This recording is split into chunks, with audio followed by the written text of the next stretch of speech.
Welcome back to another edition of The Fight Plug. This is our first morning after podcast. We are rested. We're rejuvenated. We've had time to process what happened last night at UFC 270 at the Honda Center. And I'm ready to talk about some fights with you, man.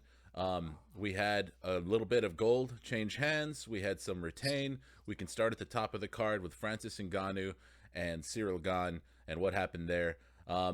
And we can get right to the crux of it. I mean, before we get too deep into the fight, buy or sell on Jon Jones beating both of these men. I know I might be jumping the gun there, but I think that's one of the biggest you're talking talking points. to the right guy. Yeah.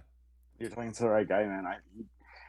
I mean, I think all of us with the time away from Jon, like at least seeing it and prime Jon, and the time away from the last time we watched him fight, we're all thinking like, the Jon that beat, or like the Jon from like Glory Years, the Cormier fight, Jon is going to walk in there. I don't think that's going to happen. Mm-hmm. So that Jon would beat the shit out of it, both of those guys. Right. But would the guy that we've seen lately beat him? Maybe. Yeah, we really don't know what kind of Jon Jones we're going to get when he returns. We saw what he looked like after he had taken – I mean, he's had plenty of instances of having extended layoffs in his career, but we saw what he looked like when he came back for like a year and a half off against OSP, and it was arguably one of the worst performances of his career. So there's a lot of question marks regarding that potential fight, or if it could even happen, or if they could even get that fight done moving forward. But like I said, I'm just so excited for that whole storyline to unfold. I had to ask that first. I know you're a Jon Jones it's a fan. good one, man. Yeah. And like Jon Jones was the biggest winner last night, like for sure. Absolutely. I mean, if you're thinking about it, and then you've got Dana's upset because now he's got to pay both of these guys somehow. Yeah. So I think that was a big thing too, is that he didn't do the press conference. He didn't put the strap on Ngannou at the end. It's very that's telling. Kind of it is very telling, and it's very like bitch too. Like, come on, dude, this is a multi-billion-dollar company. That's your heavyweight champion. Just fucking do it, dude. And then to not talk about, because there's some guys on the card that really like showed out and looked like they're Dana White Contender Series dudes, right, on every level that did great, and that Dana should have been happy for, to like, hey, look at like, Francis and Cyril, this was what it was, and go through what he thought about Moreno, because he was hyping up Moreno the whole time as a star for a long time, trying to get that, which he still is, but there's a lot of guys on the card earlier that did good, and he could have came out and kind of complimented them and talked about paying them their bonuses or whatever it was. Yeah. The unfortunate reality is, like, if you go to YouTube and you check the UFC official channel and check their post-fight press conference videos, unfortunately, I mean, Dana gets more views than a lot of the fighters. And so that's a lot of shine that he refused to give to the entire company, to a lot of the undercard fighters. You know what I mean? It's a missed opportunity. It's the undercard fighters that really, because they're not. I'm not gonna look at Syed Nurmagomedov's YouTube. Like, I'm not gonna look that hard. But if Dana goes, hey, you know what? The decisions were what they were, blah blah blah. But I want to talk about these guys. Then that pumps those guys up. That obviously. And if you're not even gonna at least do what your job is to do to help market these guys, because they do a dog shit job of it in the big anyway, outside of like whatever they do on Countdown, and that's like maybe 2 or 3 dudes per event, and so you got to go out there and hype up some of these guys and guys and girls that are out there working their ass off all week to put together. These guys busted their ass through the holidays. Like Figueiredo was saying, he's away from his family for 4 months, completely busting his ass. Yeah, his just everything. And you can't go up there and say, hey, he did a great job. I was happy to see that his training, a chick quit her stripper's job in the middle of the camp Right. to do this. You know what I mean, dude? Like, give Yeah, some shine to these guys. Vanessa Demopoulos did her part. She made her splash. You know what I mean? She made the most of Yeah, her situation. You know, she engaged with the crowd. She jumped into Joe Rogan's arms and everything. right. Like she did Yeah, everything that she could to potentially establish herself as an up and coming right. budding star. And like she doesn't have the the benefit of Dana coming out afterwards and just dropping her name. That's all it takes. Yeah. Yeah. You want your boss, like when I'm at work, like, you know what I mean?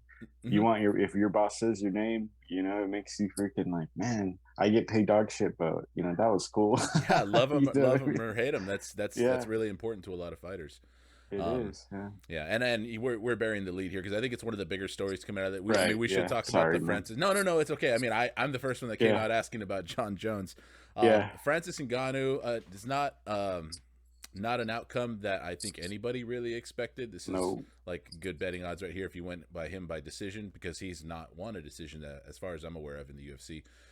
He's always turned up on the wrong end of them, but I think it's kind of scary. It's a really good sign for Francis Ngannou to see him winning a Mhm. decision, to see him adapting on the fly and changing his game plan when he doesn't have the tools to deal with the movement and the speed of Cyril Gane on the feet. Round three, Francis Ngannou is dealing with the movement, with the speed of Cyril Gane. He looks frustrated. He looks like he might be starting to run out of gas soon. He's breathing heavy. He just doesn't have the fast twitch movement or the finesse to deal with that dynamic stand-up game of Cyril Gane.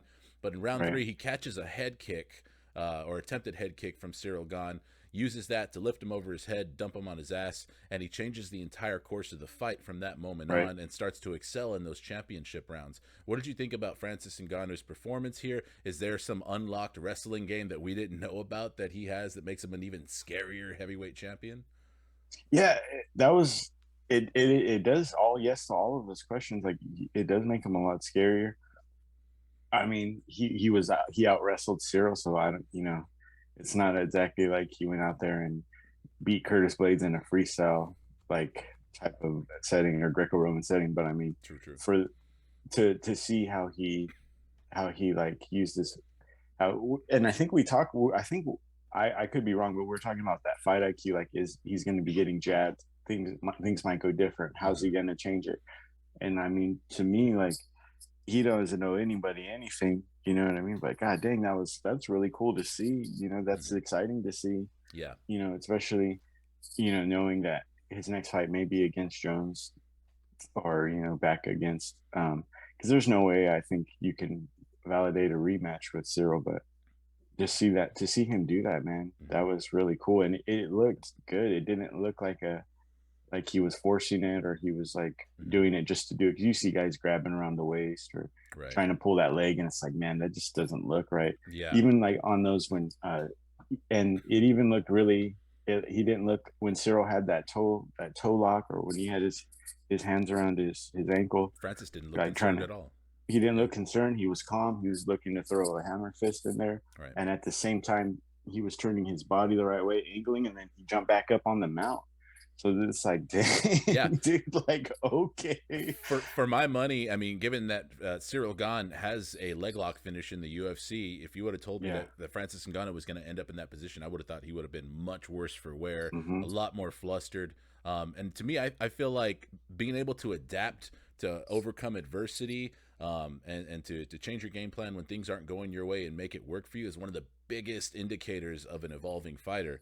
So Right. yeah, I think that's really exciting. And what's crazy is I think Francis Ngannou took Cyril down in the way that I was expecting Cyril to take him down. Right. You know what I mean? Yes. Because Cyril isn't a guy who I've seen going for singles or doubles or anything like that. He doesn't have a traditional offensive wrestling game or anything like that. He's going to trip you. He's going to catch a kick and kick out your other foot and dump you. And that turned out to be the Francis Ngannou game plan. That's a great point, man. Yeah. I don't know if we talked about it in the lead up to it, but if there was a takedown to be had, I thought, and the way that it did, I thought maybe Cyril would have been maybe scoring, kicking, and then landing that takedown. And it's like, man, and then Ngannou's hunting for that KO in those later rounds instead of the other way around. Mhm. And Cyril was doing he was scoring, but it didn't look like anything he was really landing with any like anything Yeah. too. Yeah. He was doing that karate point style fighting. Hmm. To me, was what it looked like. Absolutely. You know, Yeah. like he was just rushing in, scoring. There was one point where I think he hit Francis Ngannou with like 4 or 5 little just I'm gonna touch you leg kicks in a row. Yeah. Like no pressure on them whatsoever, just there to Hmm. keep reminding him like, hey, I can make contact with you when I want. You can't do the same. But I mean I thought it was a closer fight Yeah. than the judging would have one think.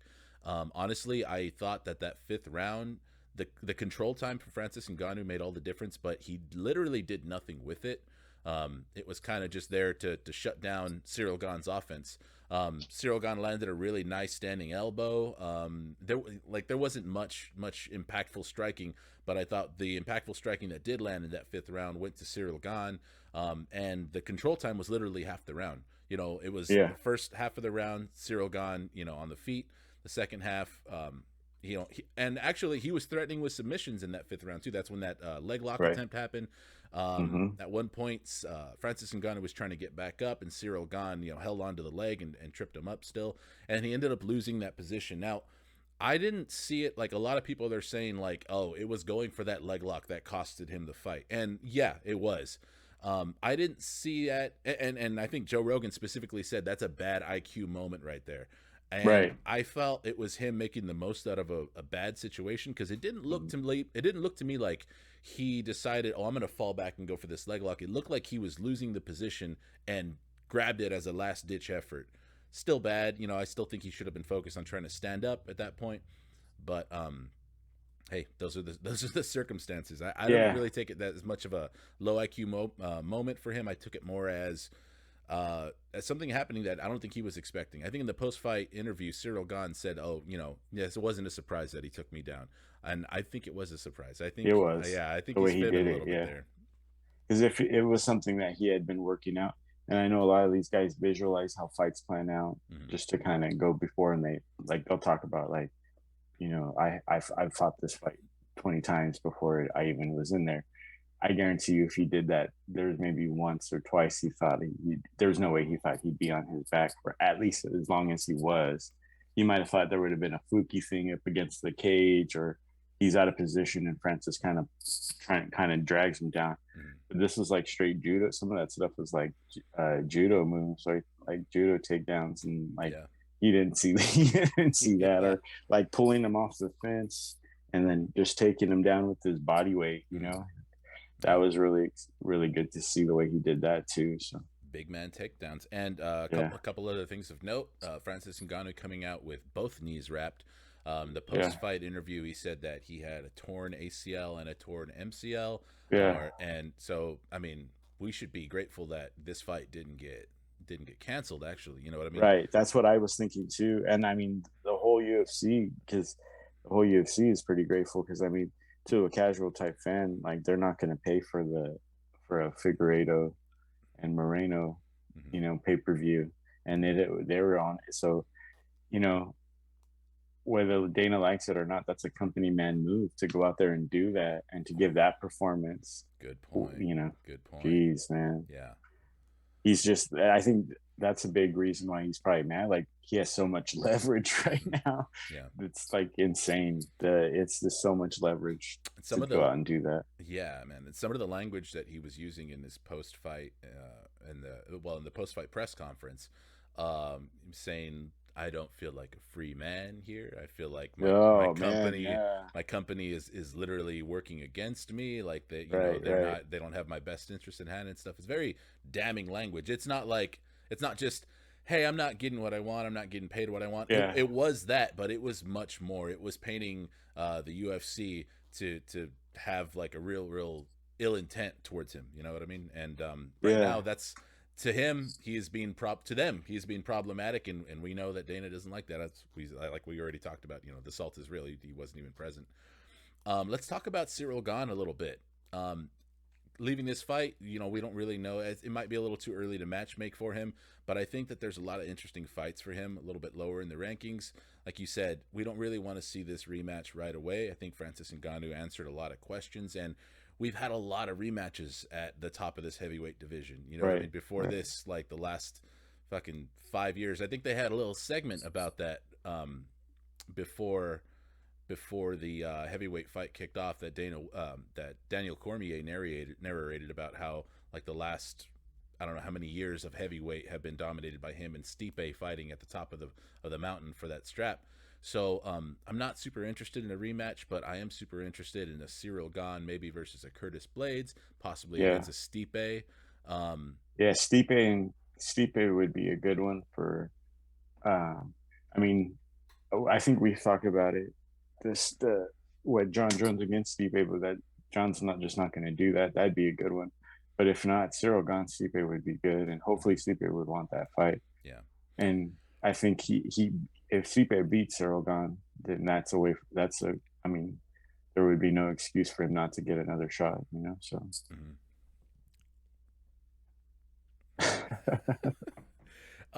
And you know, we have to deal with the pending implications of what, because Francis Ngannou surprisingly doubled down about what he said about not fighting for the UFC anymore, not being willing to fight for $500,000 or $600,000 a fight anymore. And what a brat, you know what I mean? To be happy with what you got. No, I'm just kidding. He didn't. They said he didn't even get pay-per-view, right? Did I read that right? He didn't get any pay-per-view back in on this. I didn't hear about that. Well, California discloses fighter pay still, so we were able to look at that and pull it up. And I let me see. I sent it to the Fight Plug DM. That's not it.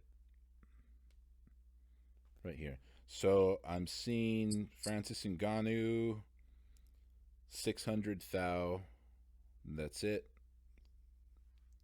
Yeah, 600,000. And I mean, we probably wouldn't know about pay-per-view points till later on, anyways. You know. Yeah.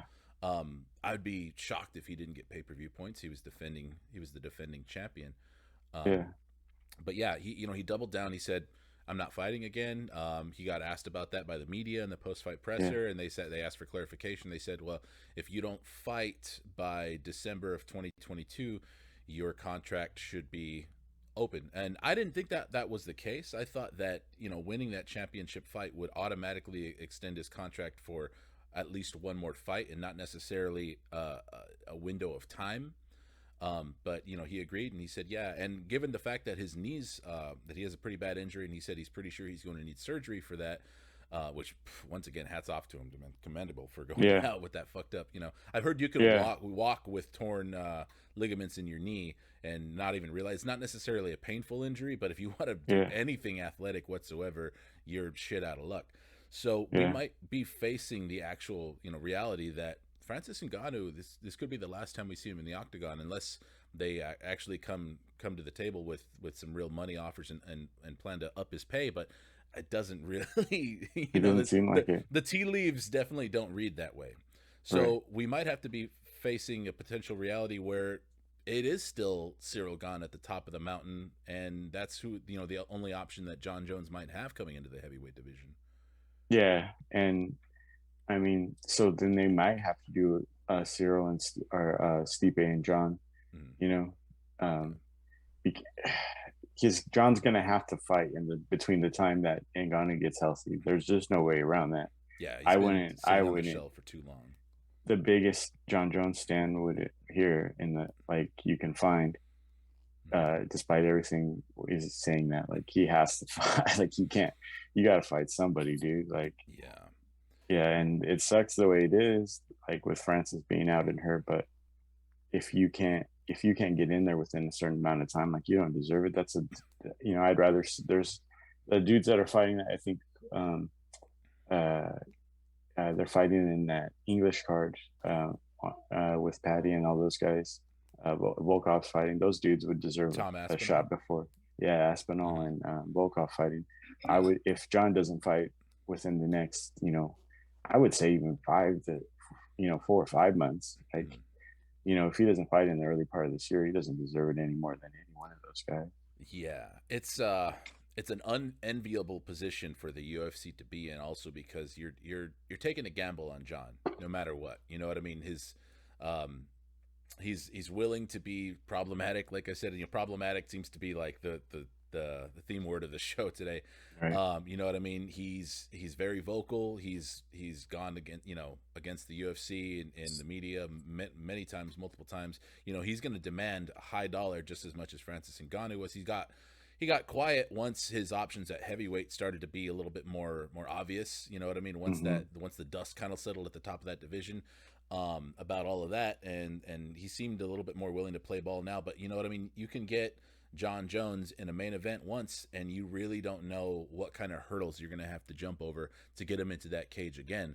So, you know, it's probably a positive if you can get John Jones to go in there and fight for an interim belt with Stipe or something like that before, you know, and kind of prove that he's ready to go to work and he's ready to get back in there, you know, 5 months after he fights, you know what I mean, and fight consistently and not actually just kind of keep upping the bar every time and demanding more money and playing the holdout game every time. So it's a tough position for the UFC to be in. Not that I have too much sympathy for them, you know what I mean?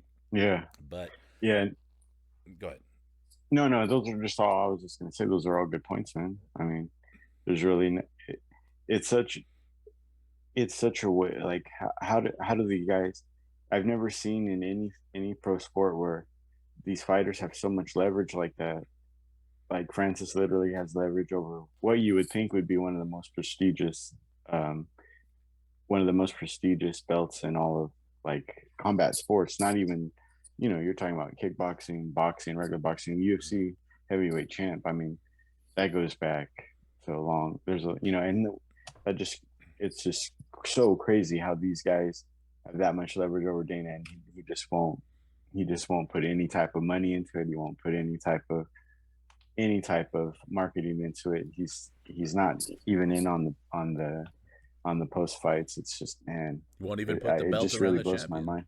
Yeah, it just blows my mind. I've never seen any. It's like watching Desperate Housewives a little bit, and mixed into the UFC. You know what I mean? Like, is he gonna put the belt on this guy? Like, what? What, dude? Just do your job, dude.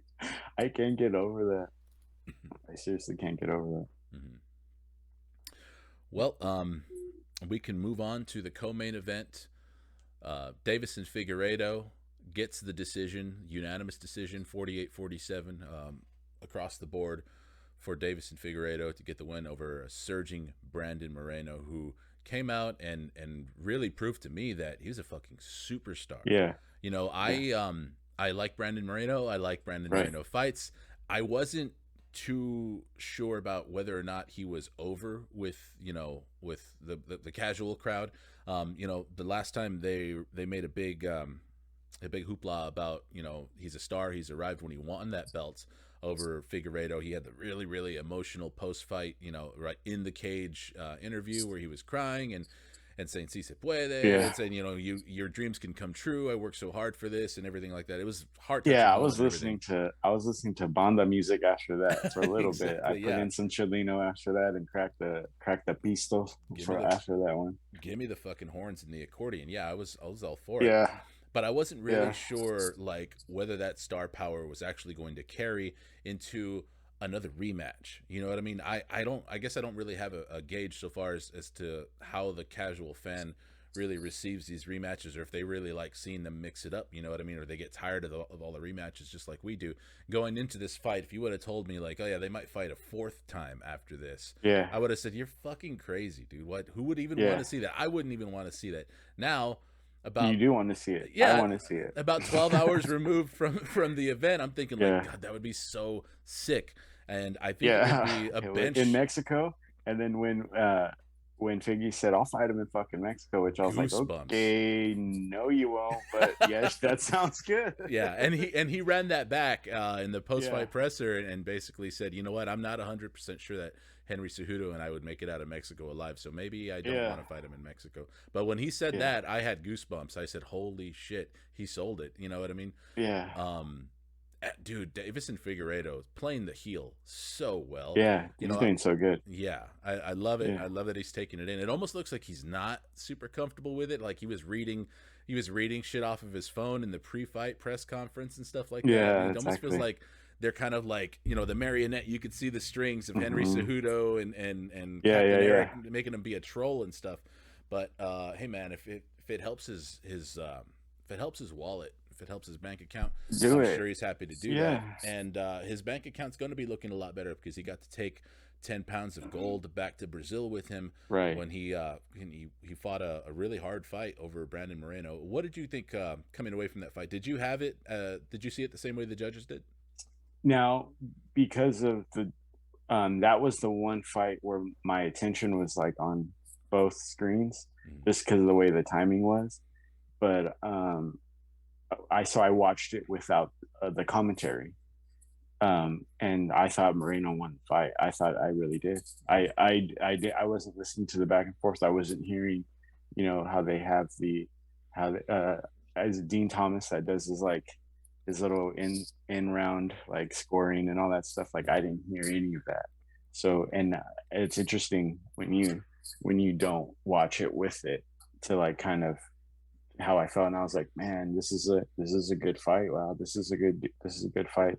These guys are so stylistically set up to fight that in those types of fights, which is why like a fourth fight wouldn't be like off putting at all, especially seeing how it's gone down. Yeah, it's one of those Um, instances where they are really benefiting from getting more familiar with each other because, yeah, I mean, yeah, they've shared 15 rounds inside. No, actually, not mm-hmm, 15 rounds because the second fight ended in the third round, I believe. yeah, So, you know what I mean? But they've had a lot of time a in lot the of time. octagon with each other. And a lot of times you'd think that that would inch them towards being more of a stalemate because they know, you know, each other's strengths and weaknesses and stuff. But no, they're coming out and the fight's getting better and better each time. Yeah, they fought together.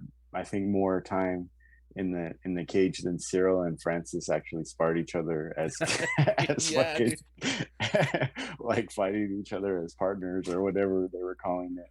It's true. But yeah, it but just watching, I thought Moreno fought, and then I am a big Moreno fan, just like you said, and both of the guys, I like both of them. I'll root for both of them after this, and Yeah. whoever they whatever happens, and happy to see both of them are like making some money, and we'll probably probably get another big fight, and maybe they can headline. I wouldn't. Do you think it would be a headline draw like their fourth fight if it was in Mexico? I think it definitely can be. Yeah, Do I have faith in the UFC to really do that. play it up enough Yeah, and really dial into the idea that this is the tetralogy, you know what I mean? The fourth fight, the yeah, first time ever that there's been, you know, two fighters fought each other four times inside right. the UFC, for gold on the line each time consecutively. You know what I mean? They're Yeah, no and they're stranger. good fights. They're And great, they're great good fights. They're fights. literally getting Yeah. better.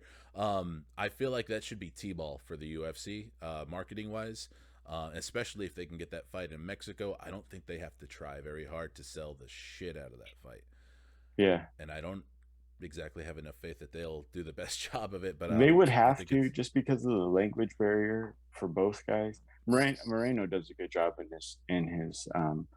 his interviews when he's talking. It's not like you need subtitles or anything, true. but Yeah, they are like uh they and that's nothing against they're from a different country, and the UFC is a US based business, so that's nobody's fault or whatever. But like the UFC, and especially at that weight class, the UFC has to inject a little bit more, because like you can put Francis Ngannou on a poster or Kamaru Usman on a poster, or you can put guys like that, and then just like the way they look with that, they just look cool. They just look like, but you put Deiveson, Figueiredo, and on a poster, it doesn't really speak for itself. Like you've got to get out there and push it and go like, hey, these guys are fighting for a fourth time, and yeah, this guy, both of them, their backstories are so interesting in both cases, yeah, and it's so wide reaching. A lot of people, I think a lot of people could really identify with like a Brandon Moreno story. A lot of people could absolutely. identify with Figgie's story, and see that in themselves. Like no one, it's not, you watch like the heavyweights or the welterweights or those guys, and there's nothing about what Kamaru Usman goes through that I can say like, man, that's just like me. Like there's nothing, but like hearing like this guy he's so wholesome and into the thing, like Moreno's so wholesome and into the things that he's into, and he loves his family, and he has his daughter, and he's his culture and everything. I'm like, man, I can kind of like get behind that. Or Deiveson Figueiredo and how where he comes from, a lot of people can like see how he brought himself up to it. They can identify with that, and there, like you said, it should be such t-ball. Like they should do like a little docu-series movie on these guys. Yeah, you know what I mean. Put it on the app, follow these guys around. They do it already, but just to a more produced.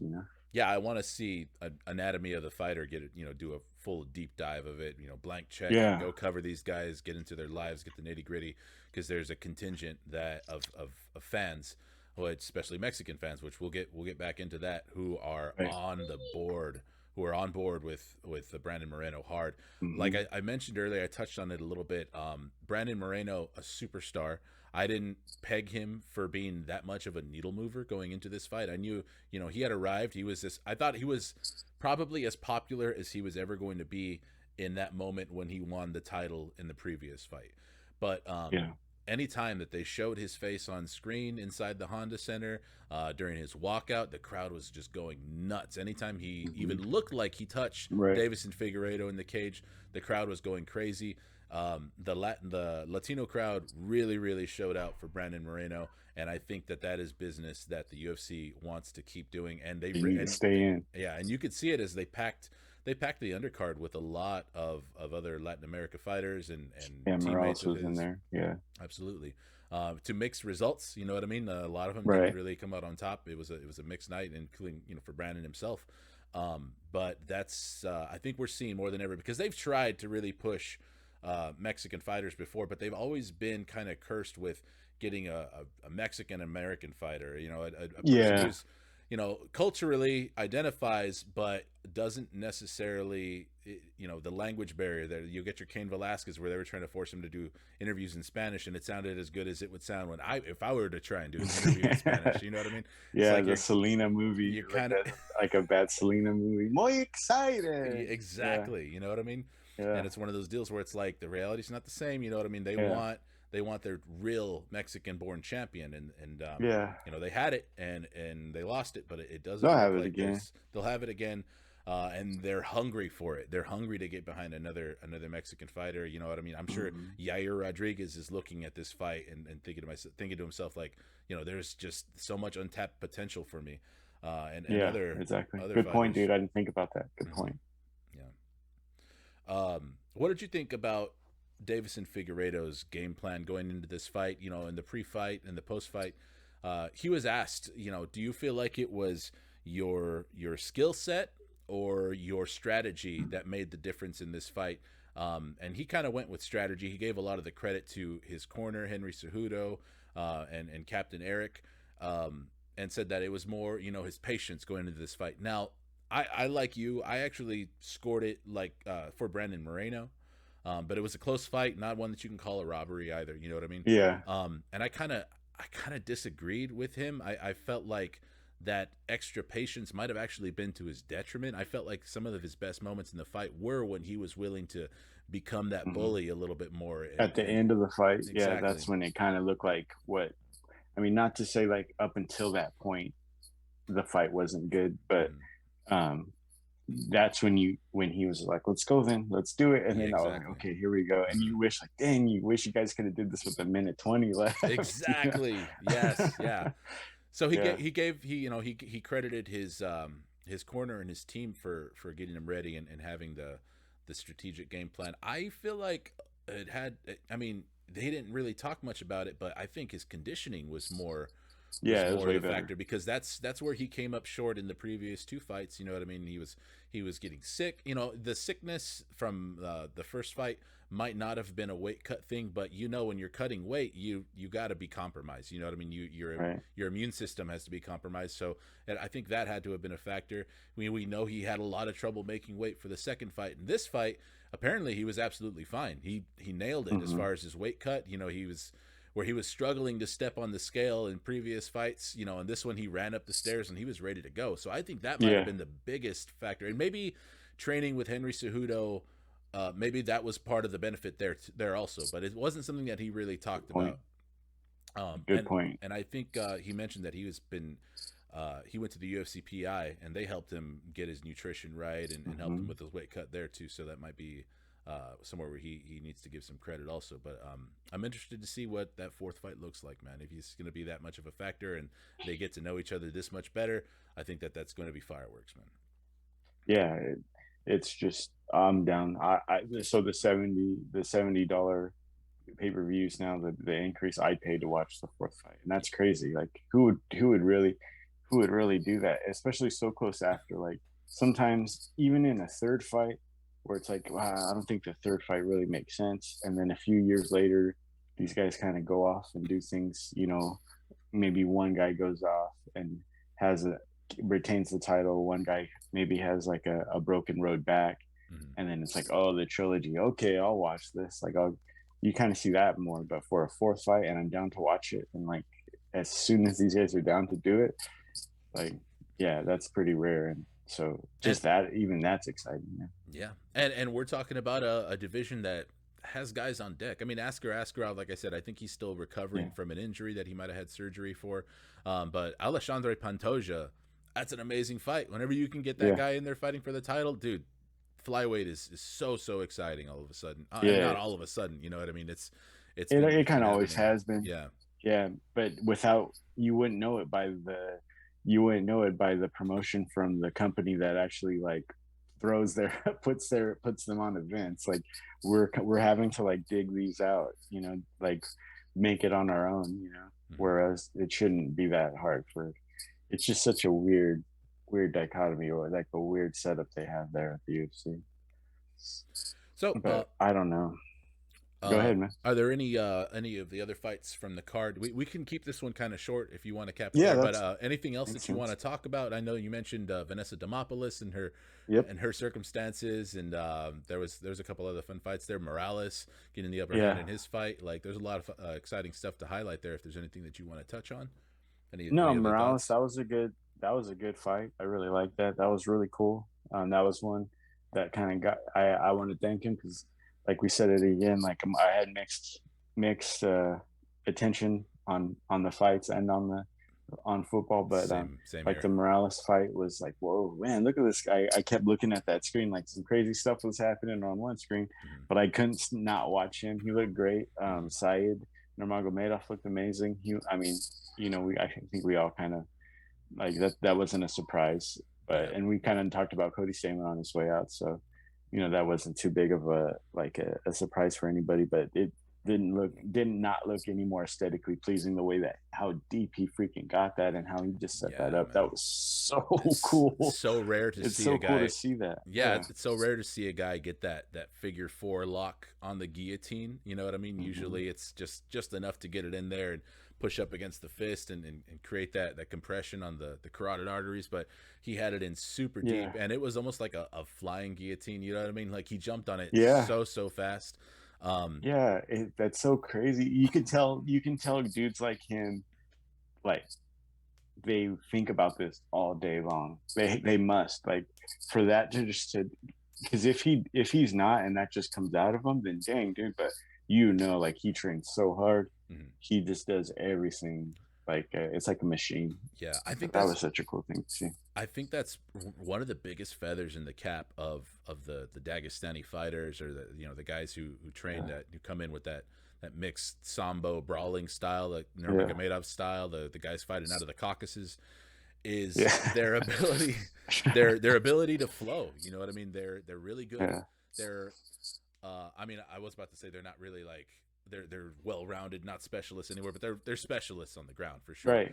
But their ability to mix the martial arts well, to go seamlessly from striking to scrambling to subbing, you know what I mean, like that. It's beautiful. They put it all together so well. There's no lag. There's no transition lag from like, oh, this is going to be a ground game now. No, it's like they don't even have to think about it. They're an autopilot. They're so good. And Khabib, I guess, like, I want to know if you would call him the pioneer of it or whatever it is. He's not as good as these guys are. I don't think. I don't. Maybe his grappling, just being a mean fuck, was what put him above them, and that will always in a cage fight be the thing you can't teach and the thing that just makes you that much better. Yeah. But what you can teach that these guys have, dang, it's so crazy to see. It's true. Yeah, coming up on 2 years since Khabib's retirement now, and I wouldn't have thought that this soon after he retired, we'd be talking about how he was like in a way like a prototype, like an unrefined version of what these guys are starting to present to us now. But it's kind of true. Like he didn't necessarily, at least to my eye, he didn't seem to have like the finesse that someone like an Islam Makhachev or Saeed Nurmagomedov has, like in his wrestling movements. It was more, hey, and I feel like maybe that might have been a lot of that AKA, grappling rubbing off on him, where he's like, no, I'm gonna get you into these positions and just make it dirty and fucking punish you and make you miserable.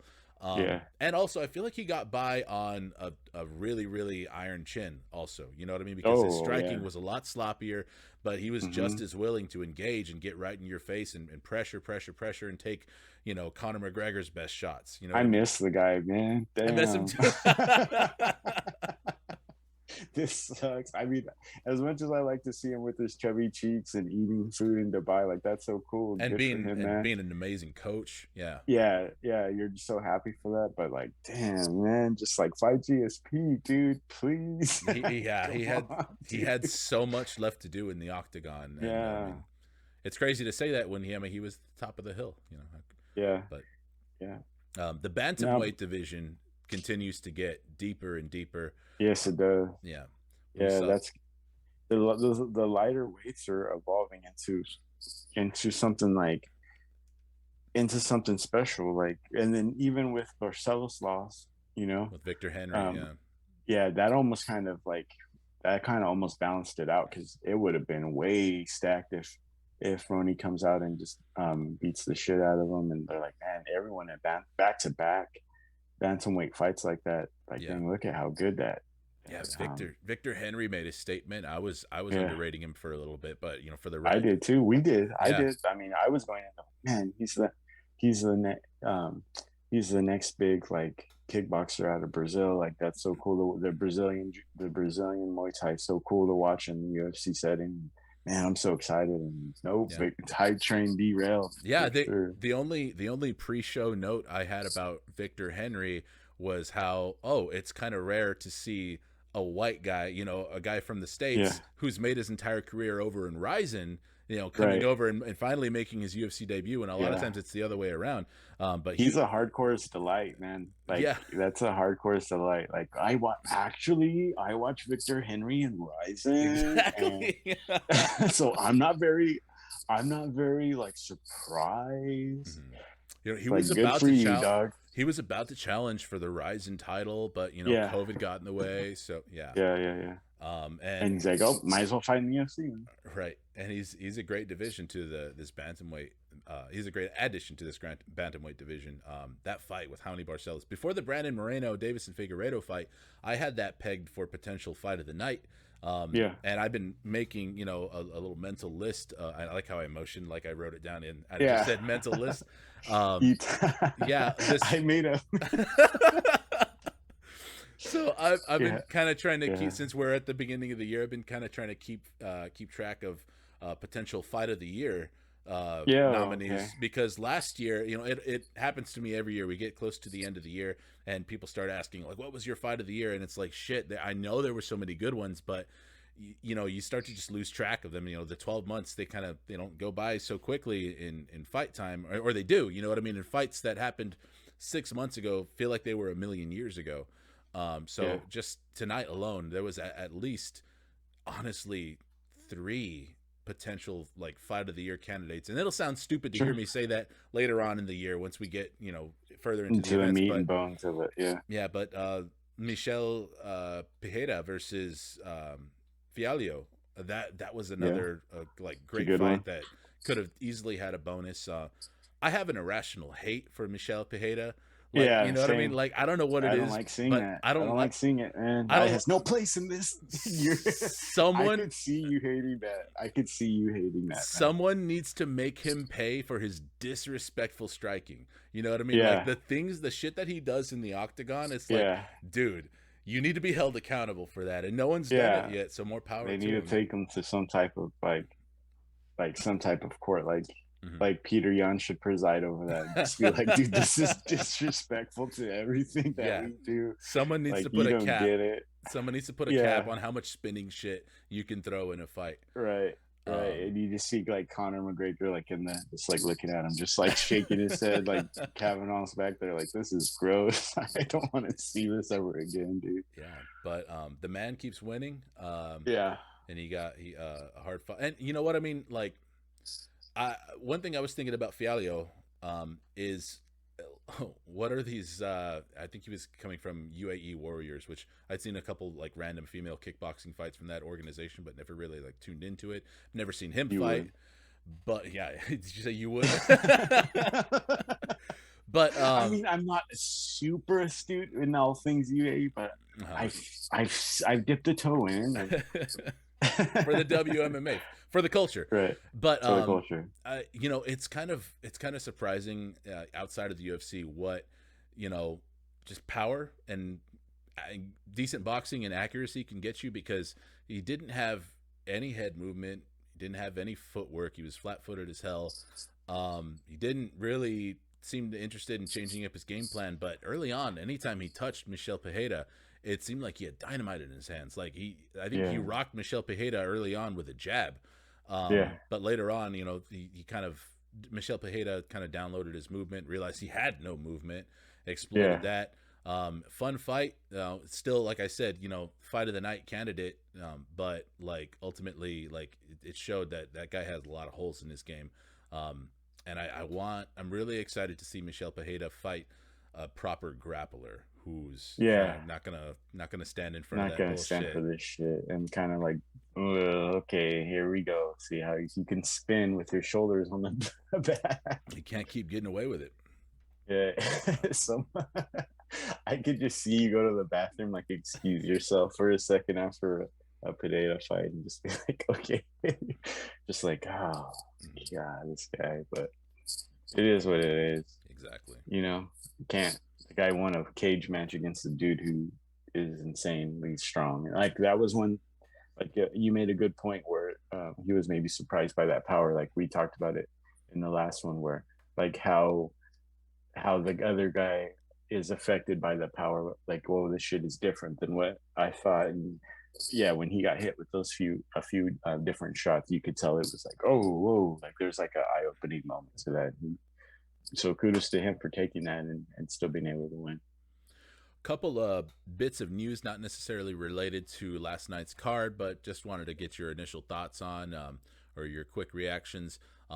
And I think you sent the post to me actually, but they went ahead and finalized the fight between Glover Teixeira and Jiří Procházka for May 7th, I believe was the date. Any thoughts about that fight? You know, excited that they made that happen? What are your initial, if you have a pick this early on, what are you leaning towards? Man, I think you and I both, you hit the hammer on the head. I think seeing, you see it and you see both guys in like a split screen, and it's like, whoa, like how's Yuri not going to beat the shit out of this old guy? But you said like if anybody is like set up for that assignment, or who can do that, it's Glover. So, you know, early on, we'll see what happens leading up and see how, you know, so, you know, you get into it and you start watching it, and maybe seeing how some of these other guys that, you know, break fights down a little bit better than I could kind of digest it for me and put it together. But I definitely think that's a good fight for Glover, and it's a good fight to see him get, because it's a good name. It's a guy who will probably, even after this fight, whether he wins it or loses it, will be in the title mix for a few years to come. So that's a good matchup right there, and I think Glover can win that one. I really do. I do too. You know, in the UFC, there's a lot of instances where, you know, having a wealth of UFC experience doesn't necessarily amount to a whole lot. You know what I mean? We've seen guys who've made their entire career in the UFC, have, you know, tons of fights inside the octagon, have all that experience, or not even just in the octagon in particular, but guys who have maybe double, triple the amount of fights than their opponent. You know, sometimes that just happens in MMA, where you get a guy who is like 8-0, you know, coming into the UFC, you know, he's a hot surging contender and he fights somebody who's like 24-6 or something like that. You know, I mean, those matchups happen, and oftentimes, you know, the fight's a lot closer than their experience would have you believe. You know, and in Glover's case. In Glover's case, that experience is a factor. Like he's the epitome of veteranship. And like I said, if anybody knows the assignment, it's Glover. Like, he knows exactly what he's going to need to do to get that fight to where he can win it, you know, on the ground with top control. And it's a matter of if he can execute physically, if he's got the physical tools to do it, because Jiří Procházka he's a specimen, as to be sure. You know, he's a movie character, like, you know what I mean? And he's a mean fuck, and he knows what he's doing. He's a technician. He can get down. So he hits hard. It's really cool. He throws, you know, he gives a lot of different looks. He throws a lot of unconventional strikes, a lot of really, really dirty, dangerous elbows. We saw what he did. We saw what he did to Dominic Reyes. And it's not lost on me. I haven't lost the image of Glover Teixeira getting Mortal Kombat uppercutted by Alexander Gustafsson like four times in a row. Yeah, you know what I mean. That's such a dude. Wow, thank you for that, because that was a crazy that's like a video game intro like move right there. Right. Like, yeah, that was crazy. Like, oh shit, he hit him with that twice. He's not going to go to that. He went to it again. You know what I mean? Yeah. And it hit again, you know. And I think a lot of people read into that, and props to Alexander Gustafsson. That's a feather in his hat. Oh yeah. But I mean, we have to imagine, like, you get hit by a really, really hard uppercut. You should be like, you should be more in danger of getting hit by it again, because it might have rocked him. You know what I mean? So like I said, that's still burned into my memory, and that's definitely something that Jiří Procházka can potentially do to Glover. Yeah, he could do something like that, and then 0.0, like, because that was a better man. But that's such a crazy thing, like, because no one really knows outside of like Glover and his camp, like, where he's at. You know, was that something like he can do again? And you know, we're all excited for him, but man, you know, this guy. That's the thing.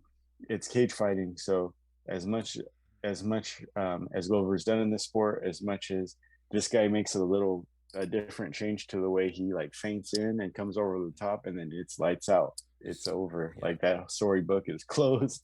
We got a new champ, so that's exciting. There's so many variables in mixed martial arts. There's so many ways to win a fight. There's so many ways to lose a fight. To lose one. And that's why it makes predicting this sport so hard. And that's why I had like one of the worst nights ever. I don't know anybody who uses Verdict.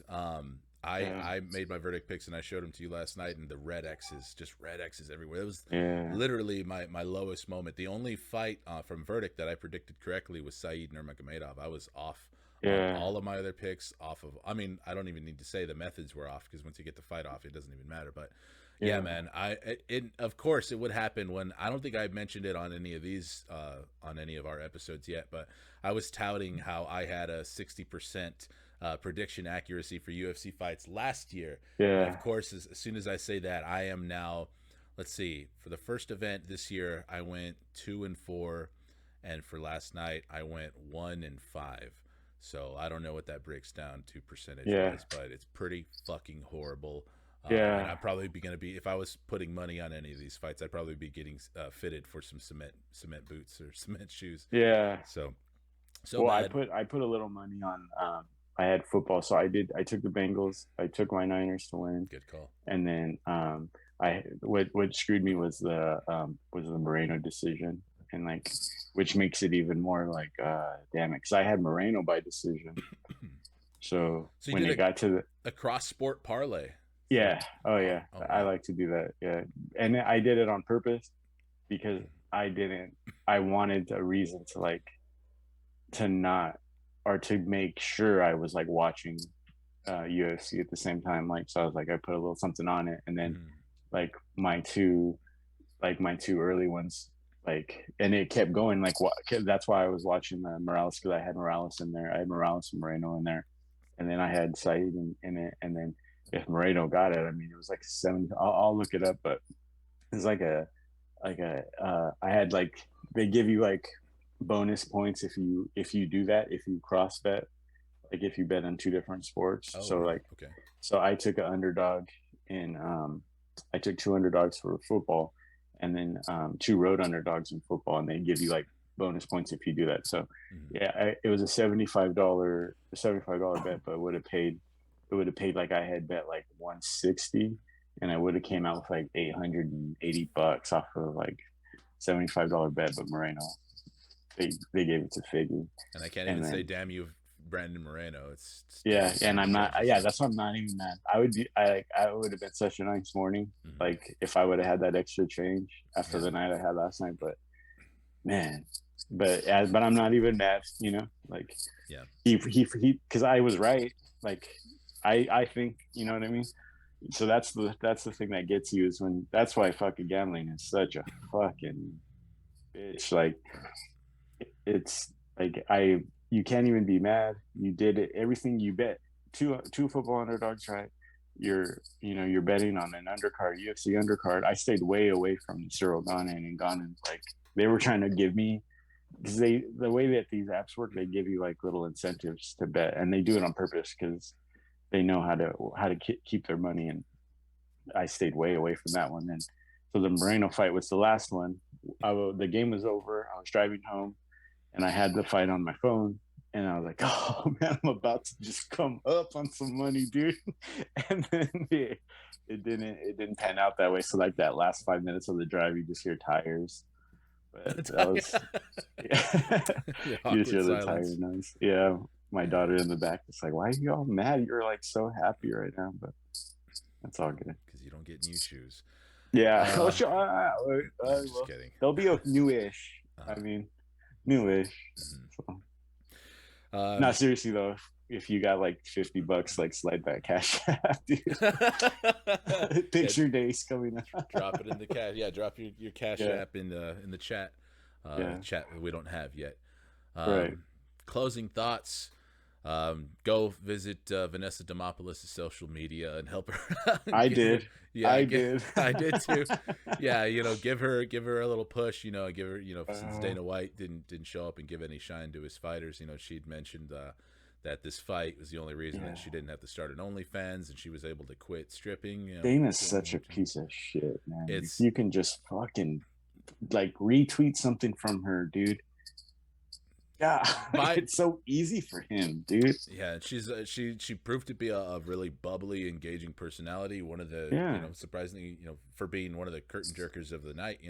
One of the yeah. bigger stories coming out of it because of her back, and people love those types of stories. And the UFC Mhm. doesn't Full hesitate of to them. exploit them. You know what I mean? But then they Yeah, don't turn around and do what actually would make a difference in their lives and yeah. pay them. And another thing I mentioned earlier, I brought up that fighter pay that's disclosed. I don't know if you saw any of the tweets about this. And I know I said closing statements, but we'll go ahead and make this one of them too. The Sure. combined, and I want to, if you don't know, I want you to guess I don't know. the Yeah, combined fighter pay, the combined payout last night. What's from your? beginning to end. What do you think? What if you could just This is so gross to say it. Like 3.4 million. lower? Oh, what? This isn't funny. This isn't It's fucking not. funny. It's not. It's not. It's more surprising. 2.8. Lower. 2.8. Lower. How do we? How do we even? One 1 point point one 1.7. close. 1.8 million. The combined That's total disgusting. payout for all the fighters on the UFC card last night. Francis should have got that for wearing a patch on his shirt. Yes, walking into the fucking fight. Exactly. It's so crazy. Like when you like a Rolex patch Mhm. on his sleeve. Rolex could have been like, here's 1.7. Fuck, here, motherfucker, take it. Like, When, might as well. yes, What the fuck? when you consider all of the potential like money making ventures that the UFC has already taken away from the fighters, and to still pay them that low. Like I think somebody tweeted that that Tyson Fury made like 28 times the entire, UFC 270 fight card, for one fight or something like that, and it's just insane. And that's purse. Numbers. That's just his purse. That's not even him stopping and taking a picture with the can of Monster. That's not him stopping and doing an interview for Lexus's December to Remember or whatever it is. You know what I mean? Like, yeah, don't eat the clam chowder, by the way. Yeah, don't eat the clam chowder at that event, but listen to the Gypsy King interview on there and like and subscribe on their YouTube. But jeez, man. Jeez, it just blows my mind. It's not even up for debate anymore. Like it's highway robbery, like, and it's fucked up. And yeah, I don't know what to say about it anyways. And I have no problem streaming it anymore. Like no problem streaming the fights, man, because it's not gonna it might hurt Francis, but what the hell, go to their, like, it's gonna have to be a grassroots thing where the fans, because like I see it in like football where like recently a football player, they like came after he got injured, and then certain fans went on there and like trolled his wife, and then like this grassroots thing where the fans got behind it and freaking donated to the guys the joint charity they had, like, and it was like a fan related movement. We're gonna have to do that to get these guys freaking just paid, you know what I mean? Like, Francis, don't leave the UFC, here's a GoFundMe, and the GoFundMe, just like GoFundMe Francis Ngannou and pay for him to fight John Jones. You know what I mean? Yeah, it feels nefarious to say something as that would seem counterproductive, and literally tell people, if you want fighters to get paid, don't pay for UFC, pay-per-views. Don't give your money to the UFC, who is their boss, because the money doesn't go to the fighters. It's straight up. So yeah, you'd have to find other ways. You'd have to go support them on social media, get behind your fighters, try and engage with them, because that attention is probably one of the only things that they could turn around and kind of parlay into making more money in a big money fight, hopefully outside of the UFC cage. I really wish the UFC had some real competition that wasn't Bellator, you know what I mean, or PFL, somebody that's actually doing it right. But it's slim pickings for competition outside of the octagon. So.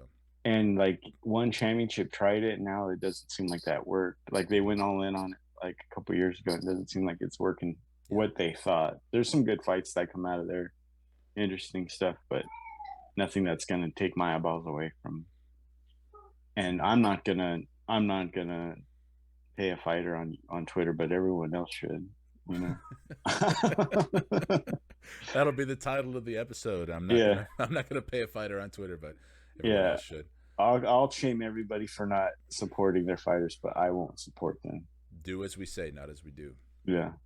All right, Brandon. Well, that was a fun wrap up. I'm glad we did the morning after. Gave us some time to kind of collect our thoughts a little bit, more process what happened last night. And it was getting late, so I like this format. If you like it, I think it should be good. The same. I guess for the listeners, it's not even worth mentioning on the episode, because I mean the show should come out at the same time. I think we're aiming for a Monday upload. So look for us on Monday, or if you're already joining us, then welcome. Thank you for joining us. Thank you. We will be back for the next numbered pay-per-view from the UFC, giving our pre and post fight recap and breakdown.